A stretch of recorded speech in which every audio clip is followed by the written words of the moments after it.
Yay, we're live. And Hey. Carmela is already here. She's here and Oh has my found goodness, out how worked Carmela. out how to chat. Yay! Hi, Carmela. We've got Barbara back. The best Hey. thing ever. Did you miss me? That's so good. I I like it. did. I like being Yeah. missed. Not that I want to put you on pressure, but I it's nice felt to be. so it felt so lovely on Friday when you were back.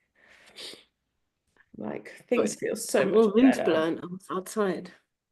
We have sandstorm. Ugh, ick. Days and days of it. So it's hot, dry, and there's sand in the air. Surprise. Ick.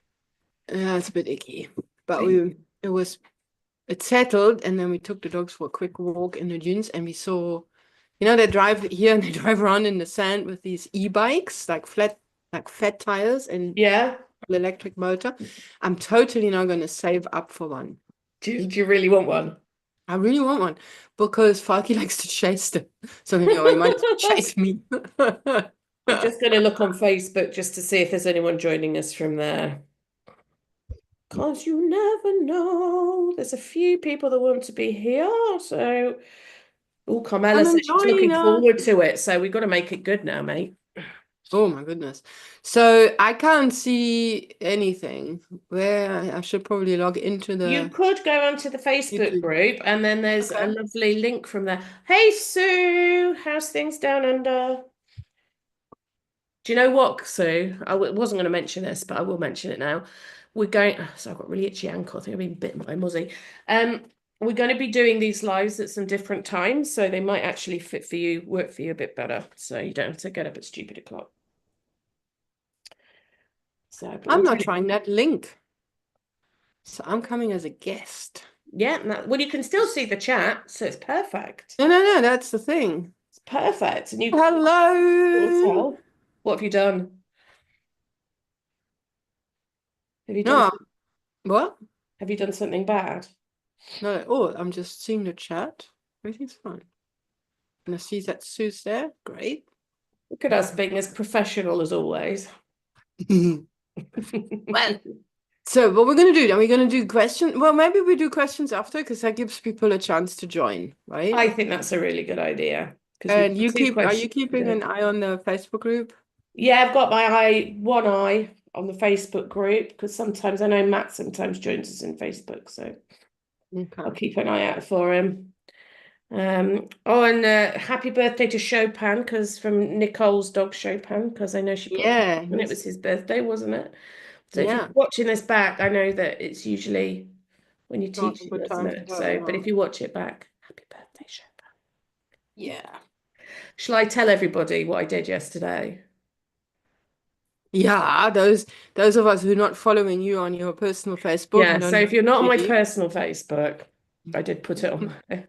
So I've had this cold. I've still got a cold, which is why I'm a bit can hear it. croaky. Yeah. Feel sorry for me. Lots of pity, lots of ice cream. It's the only way. Anyway, so because Barbara's coming over for this conference in July, and it's like the other end of the country from me. It's down in Kent. So we're booking a place to stay. Like we thought we'll get a nice little cottage for me, my husband, and Barbara for a week so we can make the most of it. And I've been looking at places. I found somewhere that looks fabulous. And then yesterday I found somewhere else that also looked fabulous, but it was a bit closer and it was a bit cheaper. Um, so I was going to send it to Barbara and see what she thought. By accidentally clicked on the book button. I didn't realize it was just going to do it straight away. So yeah, I've booked as a holiday by mistake. Luckily, it was the right date. Yes. Hurrah! So yeah, Yes, you get Carmela. Carmela says she's coming to that. Yay. oh, Carmela, amazing. So Thank you so yeah, I've much. booked this cottage without checking it with anybody, and yeah, just got to put up with it. It But doesn't matter. the best part was your friend who said somebody did the same thing and booked them into some kind of sex hotel or something. Oh yeah, the sex hotel. Yeah, yeah, that So was I'm Nicky just, as Bella, long as wasn't they it? don't charge us by the hour, Fine. happy Yeah, with so it. at least I didn't do that. I won't put it past me sometimes though, with my brain at the moment. It is made out of sawdust. Yeah, totally the 11th July, right, Camilla? Yeah. It's the isn't it it's the 12th or the 13th. It's whenever the weekend Around is there. around then, isn't it? Yeah, that was the one I went to in November. It's so good. It's going to be brilliant. There's so many lovely people there. It's so much fun. You'll love it. Yeah. Kim Brophy's not going to make it live. I know, but she will do something from home, so we can still catch up on. We'll still get the content from Kim. Yeah, We would have just just won't been see her nice. in the actual flesh, but we'll see Andy Hale. We'll see Yeah, Victoria hugging it. Stilwell. Who else is? What's the flipping name? Sarah Fisher, who's amazing. Hmm. There's so many cool people going to be there. We Yeah, are we are. going We to be are going to be there. there. We will Was get nog wat. together and we will Which, have a beer or something. How's yes, that? Let's have a beer. this is also the very first time I get to hug Julia. I know we've never met before. Oh, we might Yeah. hate each other in the flesh. Yeah, because we will be so Imagine. different, right? Yeah, From working hours and hours on Zoom, not I hating know. You just might be so disappointed with how short I am. hug.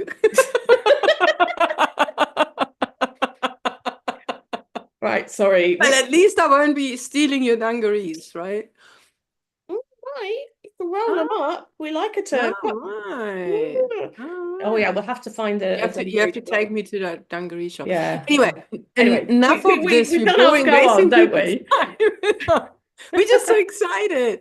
I know. Anyway, um, what are we doing? Traffic light system. Today's traffic light system, which is one of my favorite topics, actually.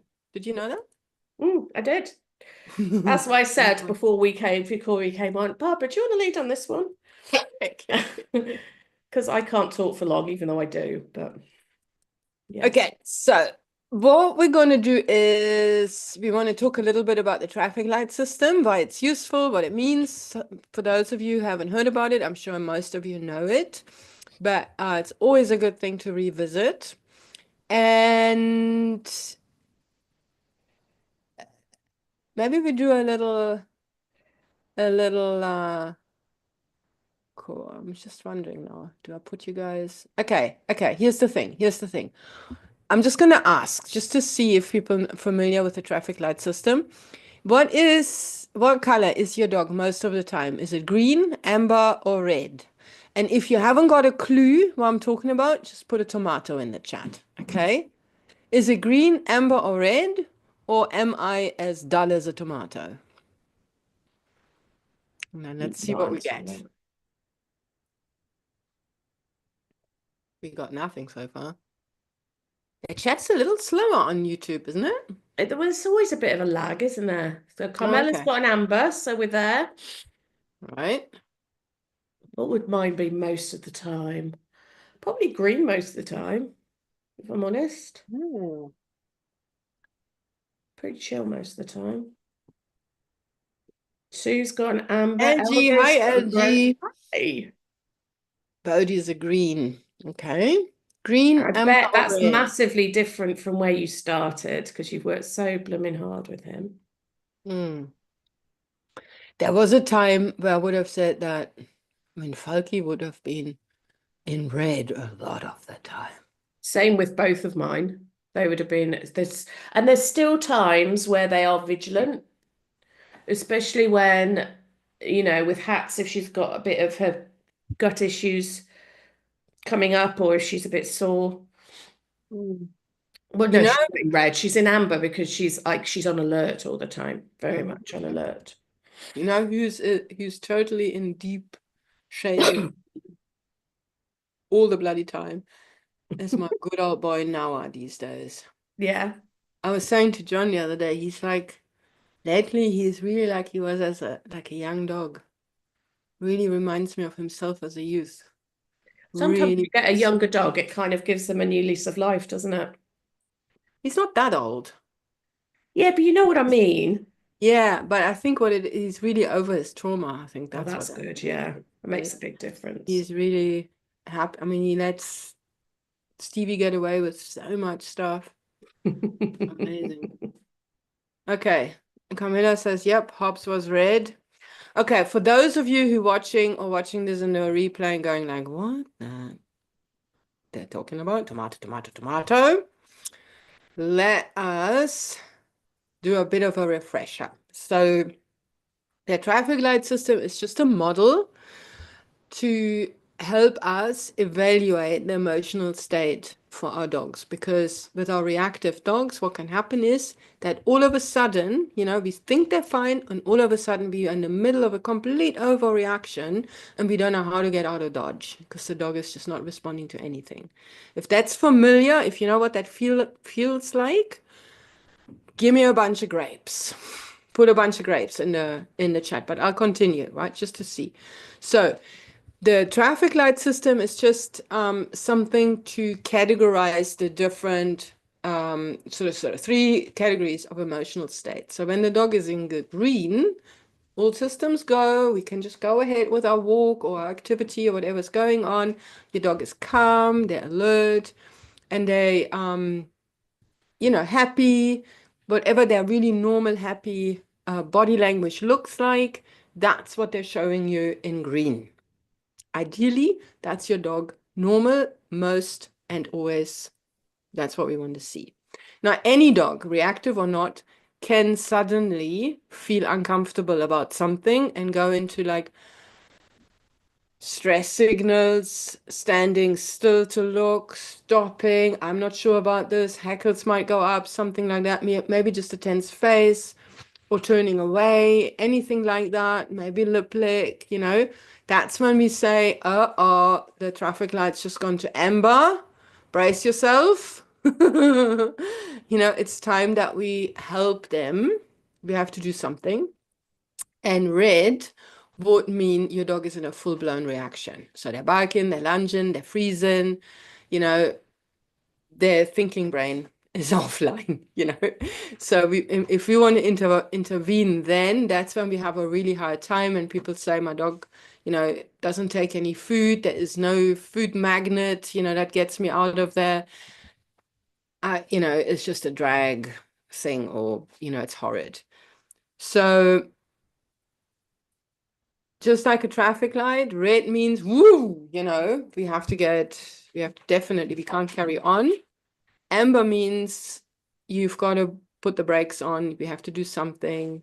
And green is everything's fine. That's what we want to see on our walks. Okay. Would you like me to do the science bit?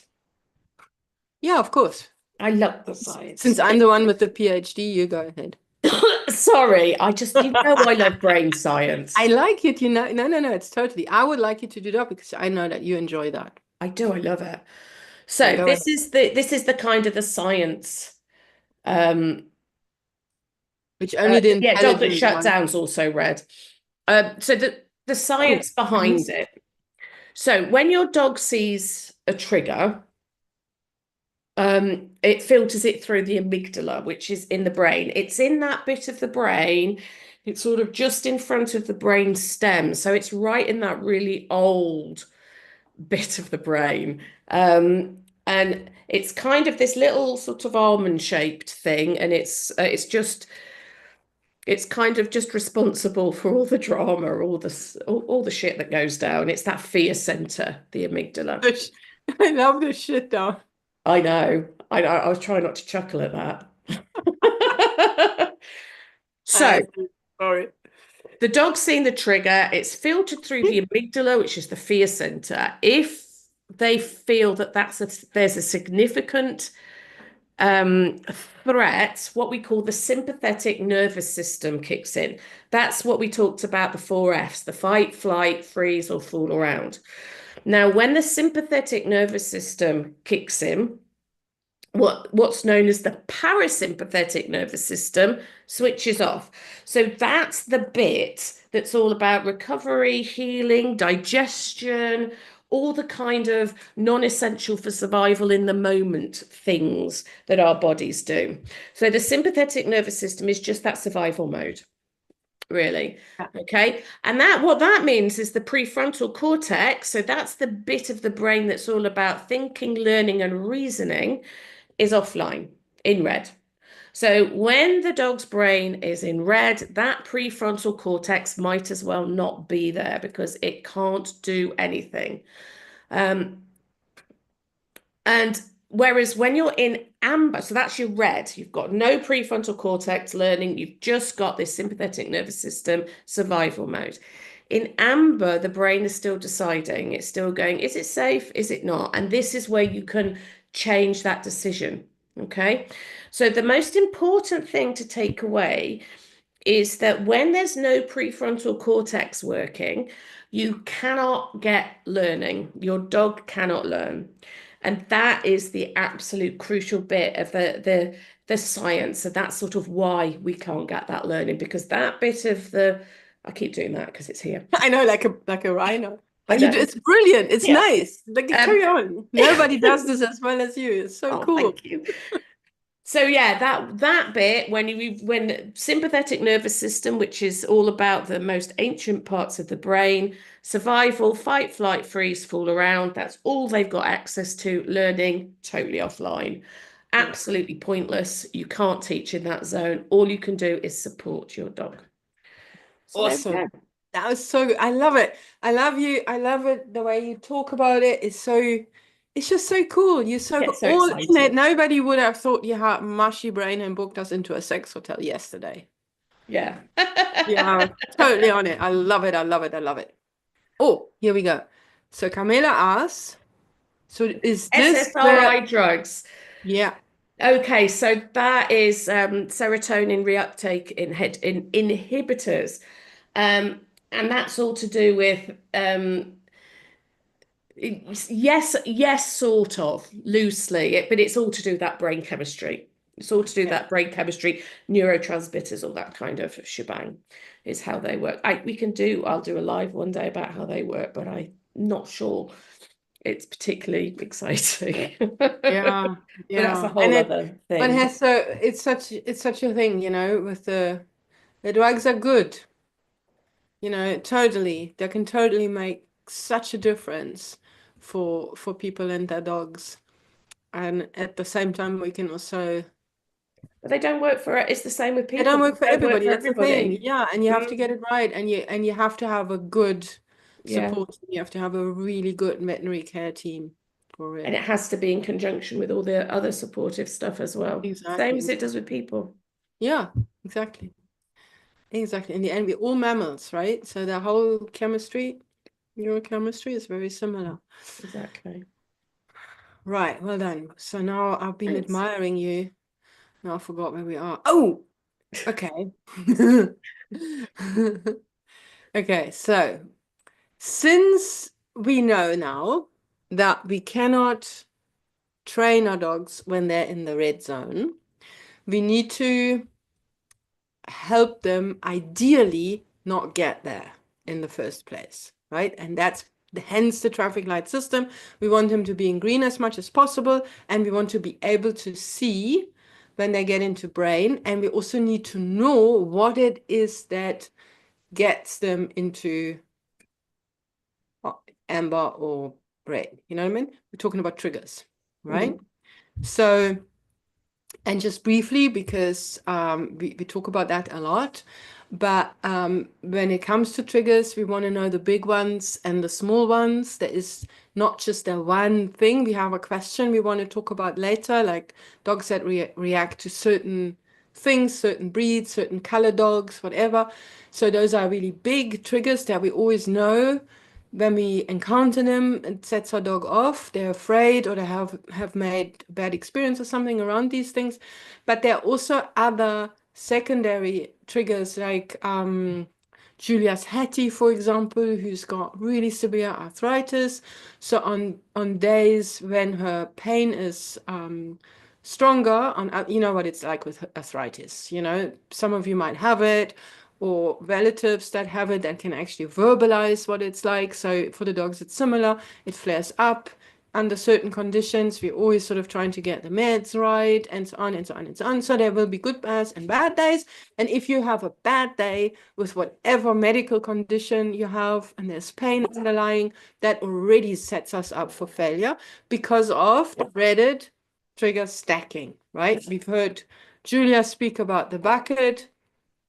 If you're lucky, a lot of times, because that's another one that she does super, super, super well. So we know that it's not necessarily just the one thing. There could be lots of other things. That's why sometimes my dog reacts to a black dog and sometimes not. Yeah. Oh, it's unpredictable. Haha. But it is because we weren't aware of all the other things that might be contributing. So it's good to know. Have good understanding. Okay. So here's a question for you guys.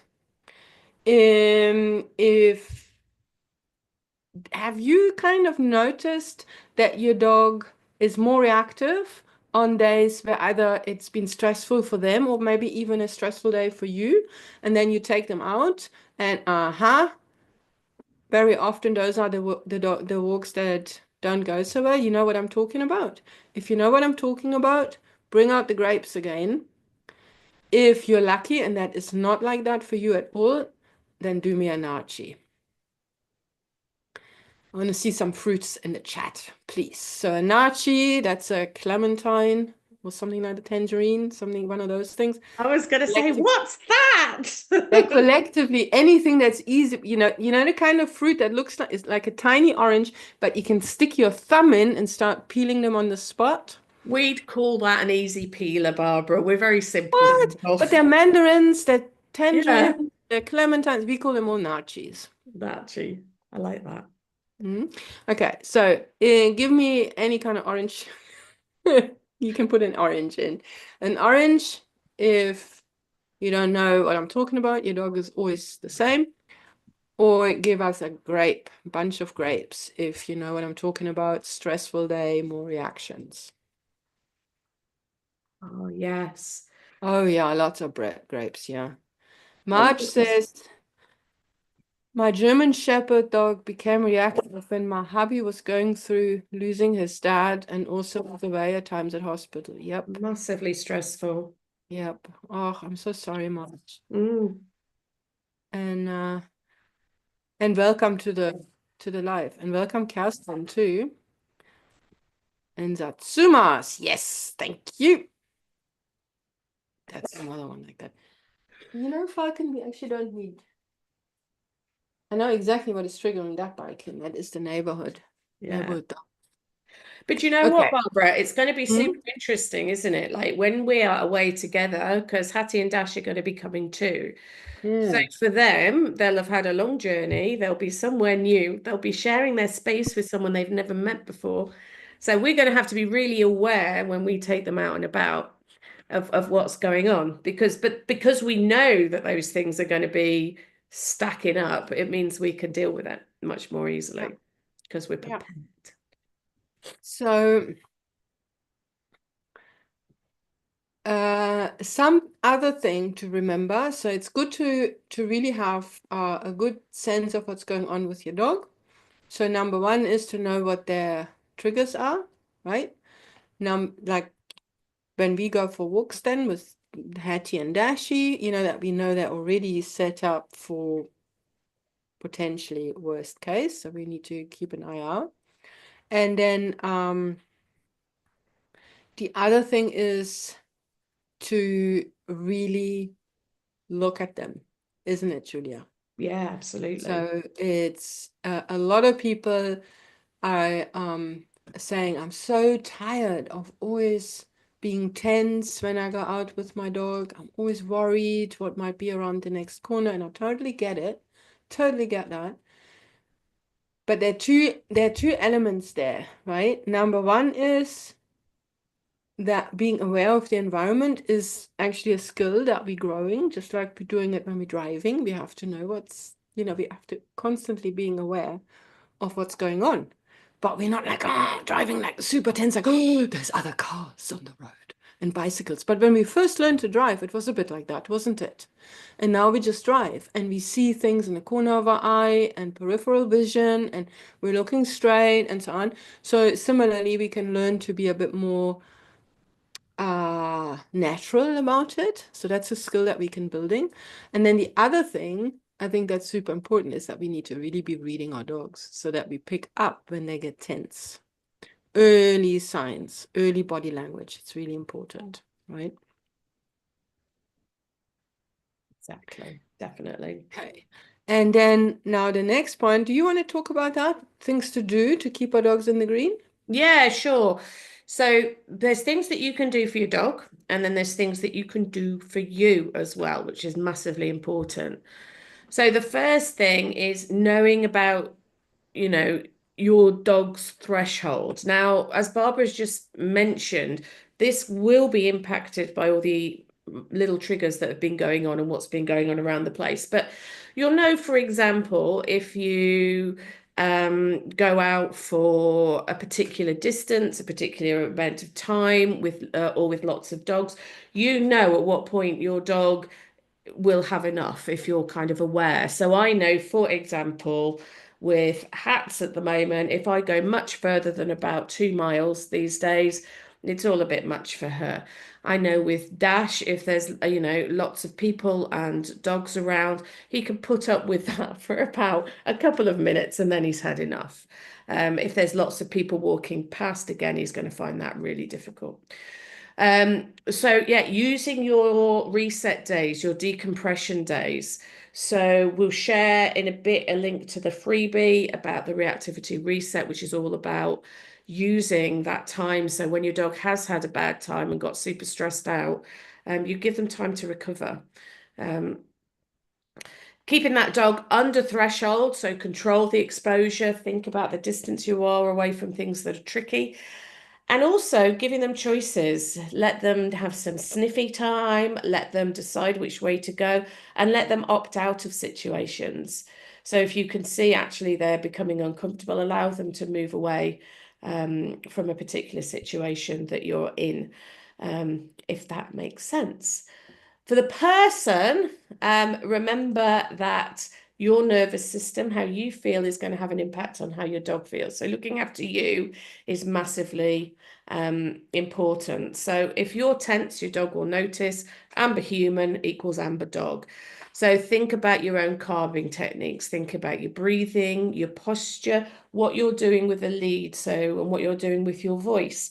So are you tightening the lead because you're feeling worried? Whereas actually, if you loosen the lead a little bit, which is you have to practice doing that because it's pretty difficult, that sends a completely different message to your dog. That sends a, oh, it's okay message rather than this is something that we need to worry about. If you keep your tone really calm, that's going to send that sort of message to your dog. There's various things you can do, like melting your armpits. Imagine that your armpits are made of gold. Imagine them melting, and you'll start feeling your shoulders going down. And then also make a plan before you go out of the door so you feel prepared. Where are you going to go? Where are the escape routes? What are you going to do if? And be prepared to cut the walk short if you need to. For me, I think that's something that's really important. Sometimes we just kind of struggle on, even though everyone's having a little bit of a nightmare, whereas everybody should just have you know, gone home really. So yeah, and think about what's your toolkit. What are the behaviors, the things that you can do with your dog that help keep them in that great green zone? So would it be treats, toys, playing different games, those kinds of things? Again, with our reset, there's a really nice game in there that you can play anywhere, that would be great for that. So I have a question. What is one thing that helps you to stay calm when your dog is struggling? Perhaps if we can share with each other, then we can get some nice tips off each other. So, what helps you to stay calm when your dog struggles? What do you tend to do, Barbara? So I talk to them a lot, just Yep. like normal conservational talk, like, yeah, well, I know it's like blah blah blah, blah, because that chatter keeps me from going into like super tense mode. Mm-hmm. And I laugh. Definitely. I try to laugh. I mean, sometimes it's a little bit fake, but I really try to just laugh. But that's Yeah. okay, isn't it? I remember reading something about even if you do like a fake smile or a fake laugh, it still has a positive impact on your nervous system, doesn't it? So I think there's something to that. Yeah.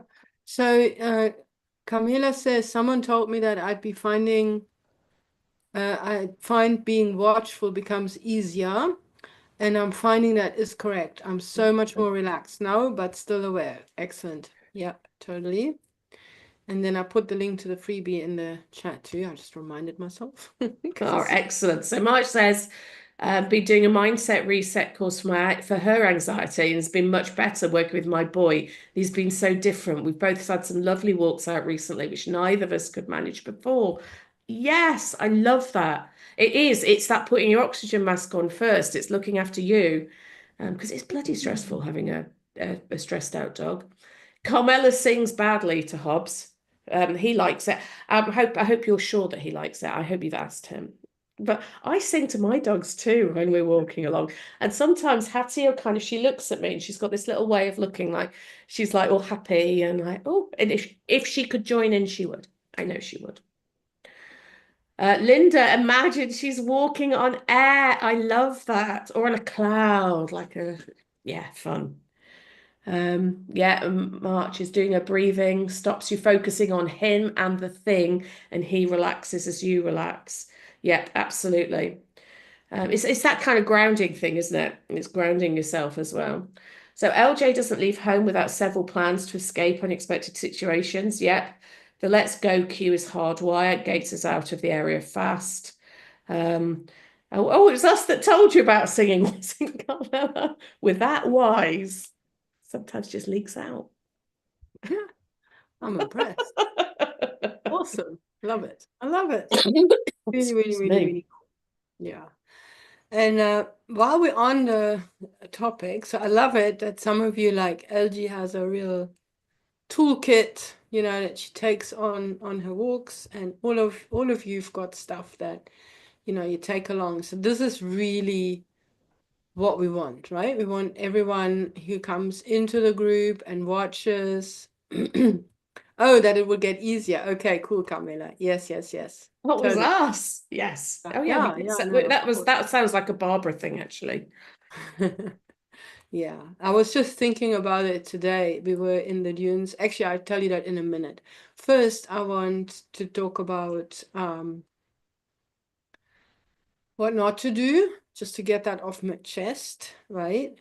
So, because I've had clients before with small dogs, very reactive, and then they really strongly felt that the dogs had to get used to it. And if we don't take them out, if they don't see the other dogs, they can never get better. And that's a myth, right? That is absolutely not true. Totally. And if we keep flooding the dogs, then essentially that means we keep pushing them into the red zone, and that becomes their normal. And with each repetition, they go there faster. They just the further, they see this other dog from further and further away, and they're like, what? And this is when I start screaming, because I remember how horrid I felt yesterday when I saw another dog. So flooding, definitely, no, let's not do that. And the other thing also is, judging the dog. They're playing up, they're being a drama queen, any of these things. And again, no, it really, there is, as now that you've heard Julia's brilliant bit about the science and the neurochemistry that's going on. It's absolutely neurologic. You see, I can't even pronounce those words. Neurological, the response of the dog, and they not only can they not think and therefore not learn, often they can't even help themselves, right? Mm, Because it just happens almost automatic to them. That does not mean that it's always been has to be like that. We can totally help them change their response, but we should not judge them in that moment, right? absolutely. Wow, LG says the original reactivity reset that we did here changed my mindset and set us on the road to success. Thank you so much, LG.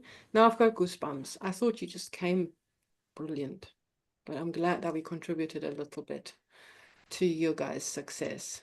Yeah, Awesome. definitely. Oh, That's a biggie for us. Thank you. yeah. So for those of you who don't know, the original reactivity reset was 5-day challenge, I think, that Yeah, we it's still in the guides actually, so Mhm. it's still there until Facebook takes it away. until Facebook gets rid of it. But Yeah. I think But we've got most of it on some YouTube as well, yeah, actually. some of it is on YouTube, but the freebie that I put a link to is essentially a condensed version. It has all the steps in it, and it's just a one-page PDF that you can download and has all these steps. It's not the same sort of 5-day engagement with the whole group on Facebook, but it has the recipe, It's just a right? So step if by you step by step, isn't it? haven't done it, yeah. And I'll then just put another. Marge says they're never choosing to behave like they do. They're having a really hard time, not purposely giving us a hard time. Absolutely Exactly. so much. Okay, and here comes an official link. Thank you, Julia. It's a pleasure.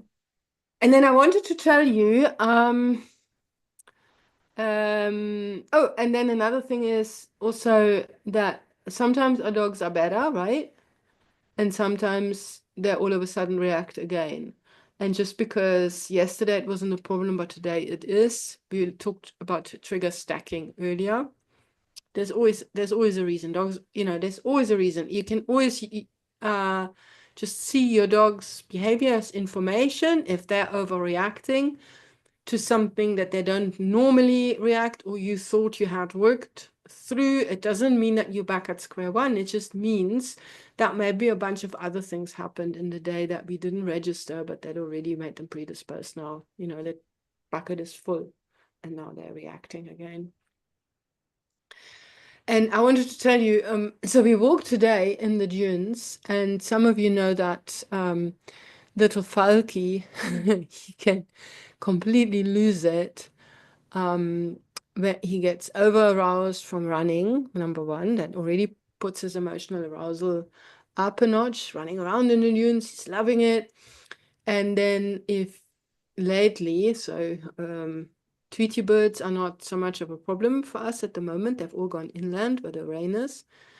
But those bikes, a few of you were here earlier on and I said, I'm totally going to save up for one of these e-bikes. So we have these guys cycling in the dunes, so sand dunes, lots of, vista. You can see really, really far. And then all of a sudden, silent, you cannot hear them, swishes this bicycle, this single bicycle, across the horizon. I mean, poor Falcon. And he even reacts to their tracks. So the tracks even smell nice to him. So he likes to run up and down the track. And what happened today was we're on the walk, and then suddenly I spot a bike in the distance on top of a dune and point it out to John. And then so we put him back on his lead. But we also know that we're on this track where they like to drive, cycle along. So when we encountered a cyclist, he doesn't have a problem with bicycles, if he walk elsewhere. But there, he sees the cyclist coming, he'll completely lose it. So we went off our route a little bit. Luckily, there was some hammock, whatever, and some bushes we could go behind. And then he almost didn't see the cyclist swish past, and then he got a tiny little glimpse of him, and then you could see that he was a bit like, "Wow, I saw the thing, and now I don't see it." And he was a bit wired. He wanted to now figure out where it was, and we walked on, and then he wouldn't take food. He was like, "Ah." And then we walked on, and then John, bless him, few, I don't know, a couple of minutes later, he says, I think we can let him off the leash. He's taking food again. He seems to be settled. And you could see his body language, his tail was down. He was much, much calmer again. And we were brave. We let him off. And there was a time, right? And I knew there were some motorbikes also around. And my Emma used to be really anything that moved for her, it was really motion. And then the dog saw a car parked on a dune with a cup and they switched on their headlines. Now I actually was the one that spotted it and he started barking. And then the two young ones, they just raced off in that direction and I just laughed. I just looked at her and said, not even you are going to go across two dunes and the field in between to get to that car. You're going to give up, going up that next dune. And sure enough, they slowed down and then they came racing back again. What I'm trying to, number one was, okay, we moved behind that hammock, and we were lucky, when we spotted the thing. But he didn't suspect anything. None of us were really tight, like tense. And then I realized that I'm not that sort of vigilante kind. You're like, oh, could be something. I knew there could be bicycle, but nowadays I just gonna say, look, I would rather avoid it. I don't want him to overreact. But also I know that nothing really bad happens. This is not like you guys meeting a dog and there might be a fight, right? That's very different. This is what's the worst thing that can happen? Mm. That helps me a lot. What's the worst thing that can happen? So even if it is about other dogs, what's the worst thing that can happen? It's not going to be a dog fight. If I'm somewhere where the other dog could be off leash, then that could be. So then I have to say, okay, what can I do to prevent that? And that would probably be that I then get out of that area. But here, the worst thing could just be him going after that cyclist. But he's not going to harm the cyclist. The cyclist's not going to harm my dog.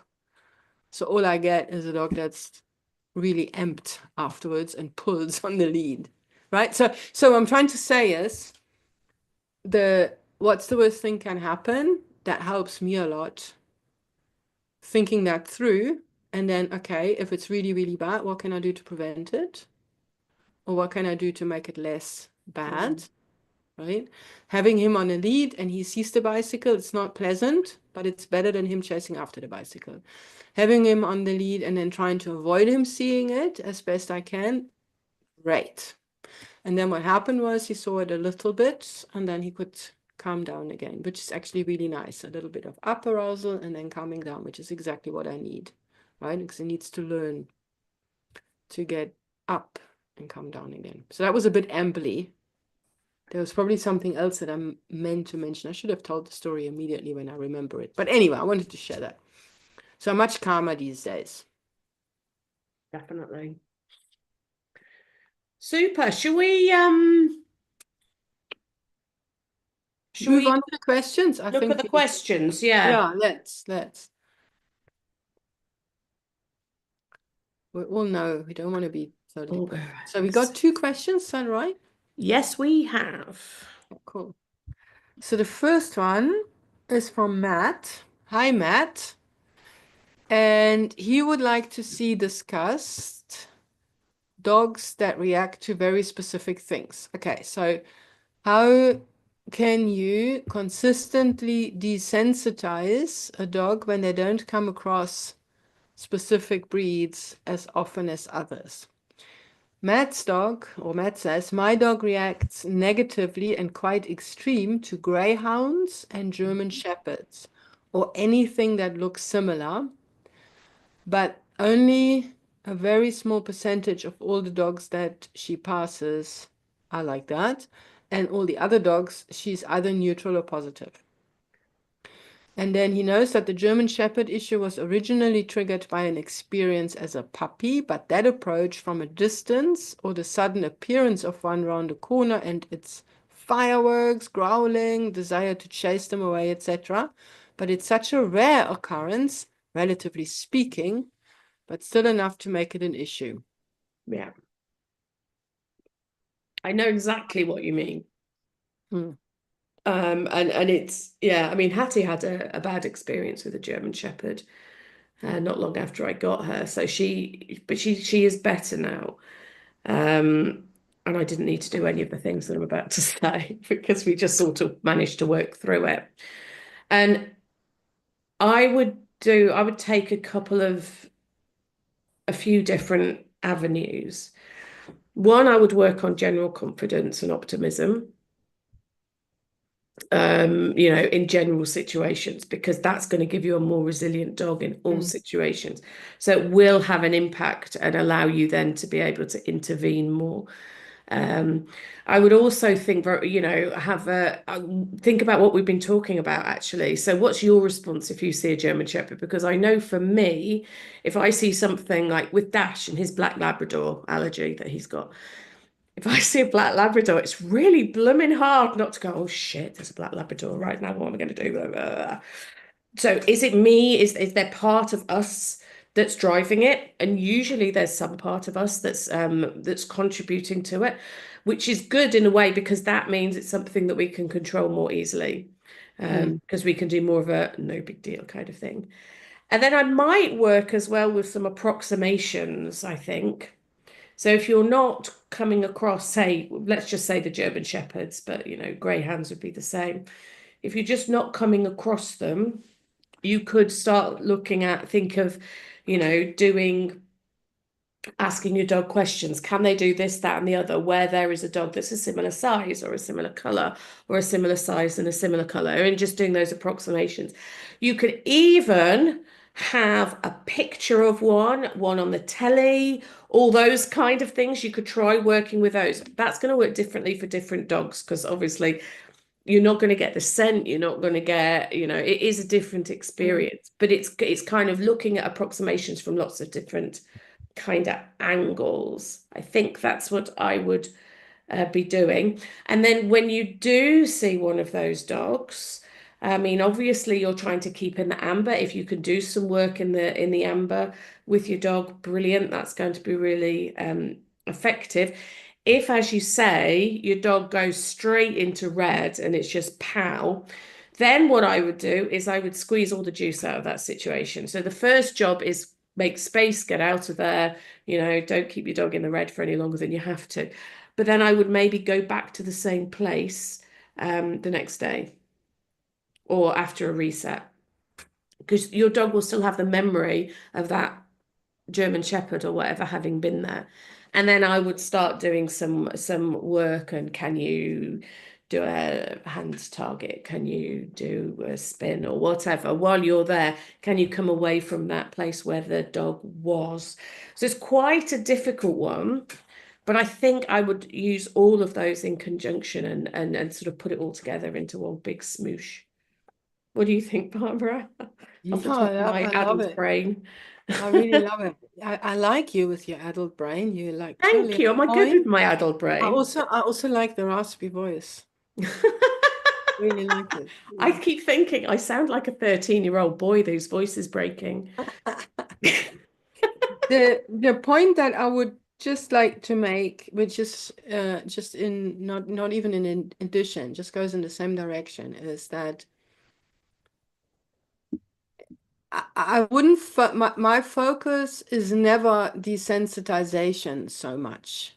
It's not really about repeating the situation with the same trigger over and Hmm. over and over and working through that, but more exactly as Julia pointed out, like gave you the practical steps, it's working the behavior that you want to see. And I don't mean just walking calmly by it, but things like the direction changes, can you Yeah, focus on me? Can you actually listen to me? All those kind of things make them so automatic that the dog doesn't really need the thinking brain.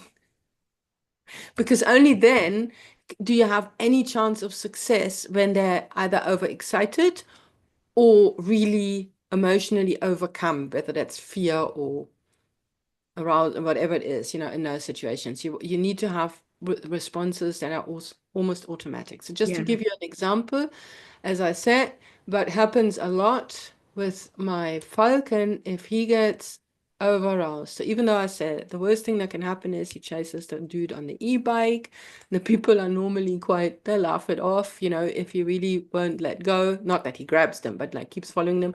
Then they stop. And then, in an ideal world, I could just go and retrieve my dog. The only problem is when Falcon goes into over-arousal, there is no retrieving him. He will mm. go into the border collie herding program. Meow. And then you can't grab him. You can't touch him. He'll be always an arm length away from you. He's such a border collie, isn't he? He's And like, then, yeah, then yeah, that is the thing that I really don't want to happen, right? That he goes into that. So what do I do about that? I do a lot of, Julia knows, I've worked on it a lot, and I work a lot on downs and then go up, collar grab, get a cookie. Down, go up, collar grab, get a cookie. And I work a lot on get you really, really, really, really, really excited about something. And then I go down, collar grab, and get a cookie. And I look for situations where that kind of behavior pattern appears Like in it other is. scenarios. And Yeah. I practice there. And that's exactly what Julia was saying with Mm. practice with in other dog encounters, You right? could also use play as well, couldn't you? And So that you play. could I increase can totally arousal use using play. Yeah, play. that's what I do. Yeah. Absolutely. But now with and we don't know what it is, how she feels when she sees the German Shepherd dogs. But the thing is, you can get the automatic response in many ways. So anyway, let me shut up there. No, that's brilliant. Thank you. Right. The other question, I hope that's helpful, Matt, is from Yeah, that's cool. Nadine, who has two small male dogs. Um, a one Moodle or Maltipoo, so Maltese and Poodle cross, and one Maltese Shih Tzu cross. Both boys are 3, both happy little pups. However, the Maltese Shih Tzu is reactive to larger dogs. She's worked hard socializing him, but he struggles. The problem only being with large dogs. He gets up in their faces and barks. I know we can all imagine exactly what you mean there, Nadine. Hmm. So now I have to keep him on lead, which is sad, so I live on the lead-free area of the beach. But she has been asked to foster a large female dog, and she's not sure. Would it be a good thing for her little boy in terms of getting him used to bigger dogs, or do you think it's going to make him more anxious? Well, I'd love to help save this other dog's. My priority is to my current little canine family. Any advice? Greatly appreciated. I really like that question because you've got all the best interests at heart. Yeah, I like that too. And Mm, it was a couple of days ago that Nadine posted this, so she may mm, have already made up her mind one way or the other. Which is totally cool. Only you can know absolutely. what's best for you and your dogs, Nadine. So now I know that's not satisfactory to anyone who's following this question and wants to know what's the right thing to do here. But it totally depends. So the thing is, without knowing beforehand that my dog has difficulties with larger dogs. It could be that we bring a new dog into the family and it's always challenging. Bringing a new animal into the household is always challenging, one way or the other. It always is. So the context is very different. So a dog that reacts to bigger dogs out on walks or on the beach um, might not react to a dog at home. Yeah, Absolutely possible because they feel safe at home, because arousal is low. They're not out on the beach. For me, I don't know what your beach is like. Our beach here is a really high energy area. There's a lot of arousal. There is the water, there are the breakers, there are lots of birds. We don't have many other walkers and dogs, but if I put that in the mix, so my dog's already high, right? So it's completely different when you are at home. So if you decide you want to foster the other dog badly enough, there's a bunch of things that you can do. You can make sure that you set all your dogs up for success. There's a lot of things that you can do so that they, utilize management, do it really gradually, and make sure that each dog feels this is the best day of my life. yeah, Whether they know that it's because of the other dog or not is irrelevant in the beginning. I would also make sure with the rescue organization that you say, well, I have two other dogs, we can try this. And I'll give it if I feel that it's not going in the right direction, then I need to be able to abort.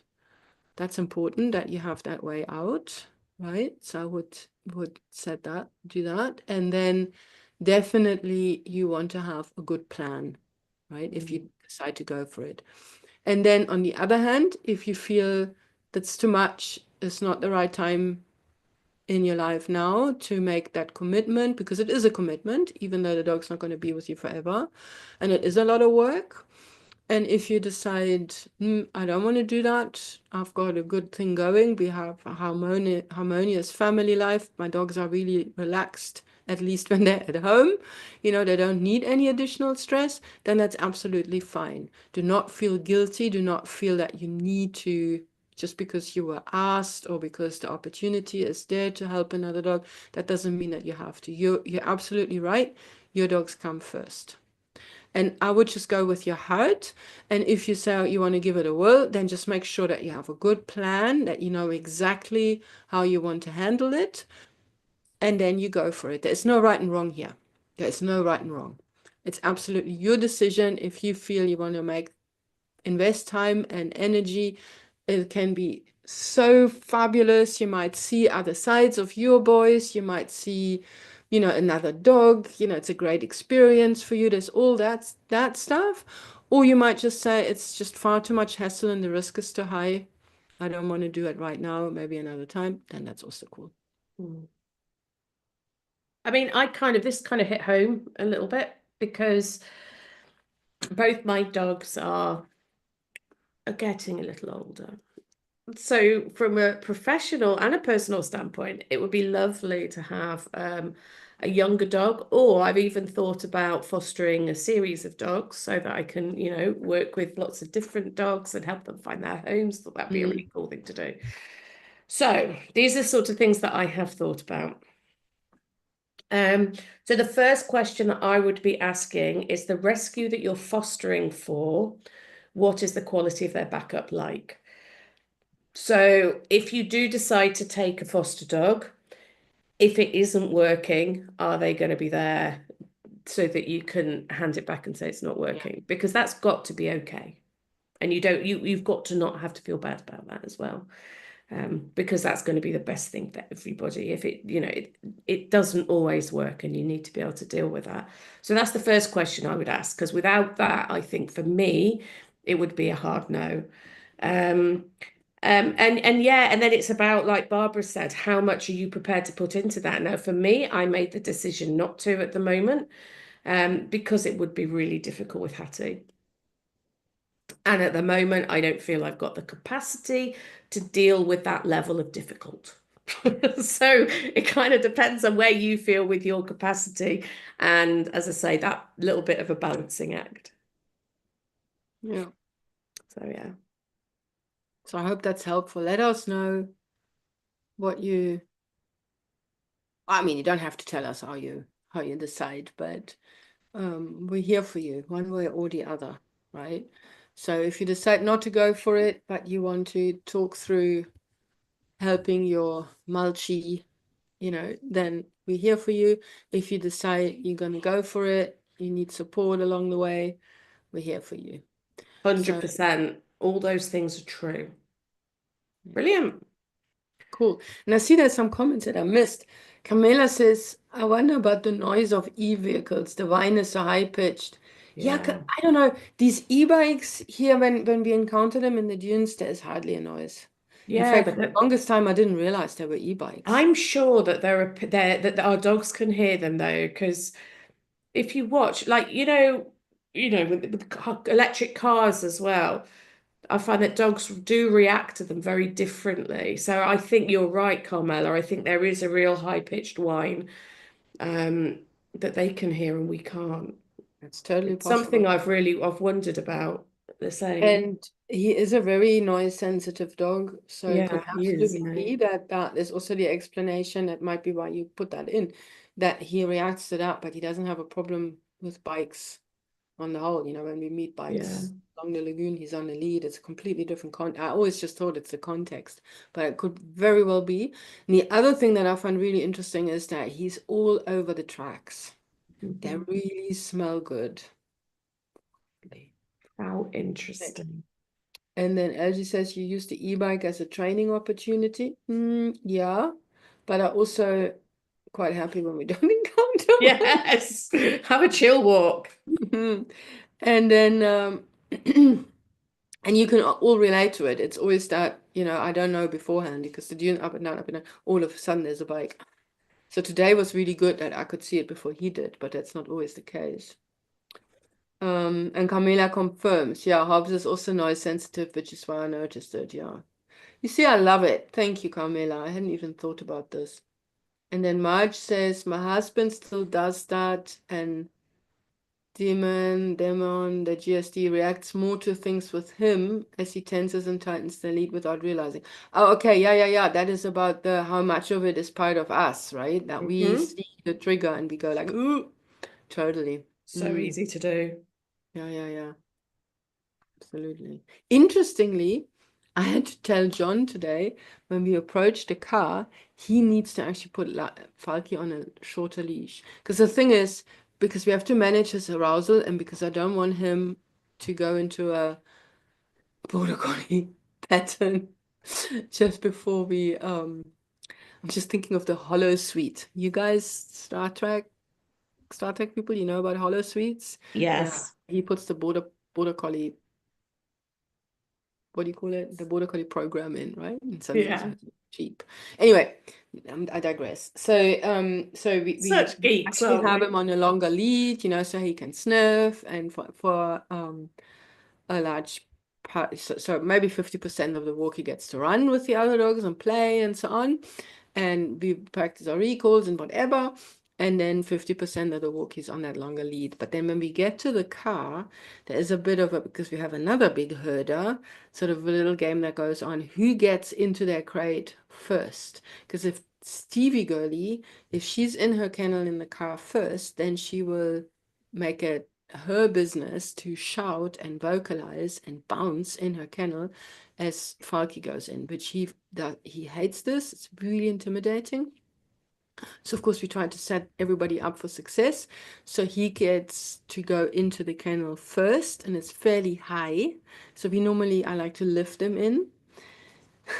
But if you approach the car and he has too much lead, then he'll try to get and jump into that kennel, by himself to get in there before Steve. He doesn't know. He doesn't understand. Steve is actually with me at the front. She's not going to come. We need more repetition so that he feels safe there. But at the moment, if the lead is too long, right, you just bumble there, ding, ding, ding, and then he suddenly races forward and tries to put himself in there, and that's potentially, yeah, I just don't like it. It's a bit too high, and yeah. Anyway, so Bit incidentally, much. just reminds me, like different Yeah. contexts. So I had to say to John, I think you have to put him on a shorter leash as we approach the car to just have more control. Anyway, So before we go, I mentioned it earlier. Um, we will be changing what time we do these lives, basically to just sort of look after ourselves a little bit, really. So we haven't actually decided when we're going to do next week yet, but we will decide that tomorrow, and that will be then put in the group on the event. yeah. Um, but of course, if you can't get there live at the whatever the new time happens to be, you can always catch up on the recording. You can always put your questions in the group, and we will we'll deal with those that way as well. So there's still loads of options for you. And if you want to do more sort of, we do also have a membership. So if you're interested in doing Zooms with us, where we do train alongs and that kind of stuff, it's Come a and fun. join us. It's great Do fun. join us. It's the best people ever are in our Mhm. membership. So Tomorrow, it's we might really have to have cool. champagne tomorrow to celebrate, hey? One of our students had a giant success. She did, didn't she? Yeah, that was really cool. Might have to pop a bottle tomorrow. Yeah, Anyway, just the one. yeah. So we'll Each. see you at some point anyway. Yes. So we'll let you know and we'll experiment probably a little bit to Yeah, see we what. might try a couple of different times to see what Yeah. works best for everybody. And it'll be when it fits into diaries and things as well, obviously. Cool. Thank you guys for joining. Good to and see you. asking your questions and commenting and doing the fruit salad and everything. You're good sports. Thank you so much. We'll see you soon. Yeah. Be good. Lovely. Bye.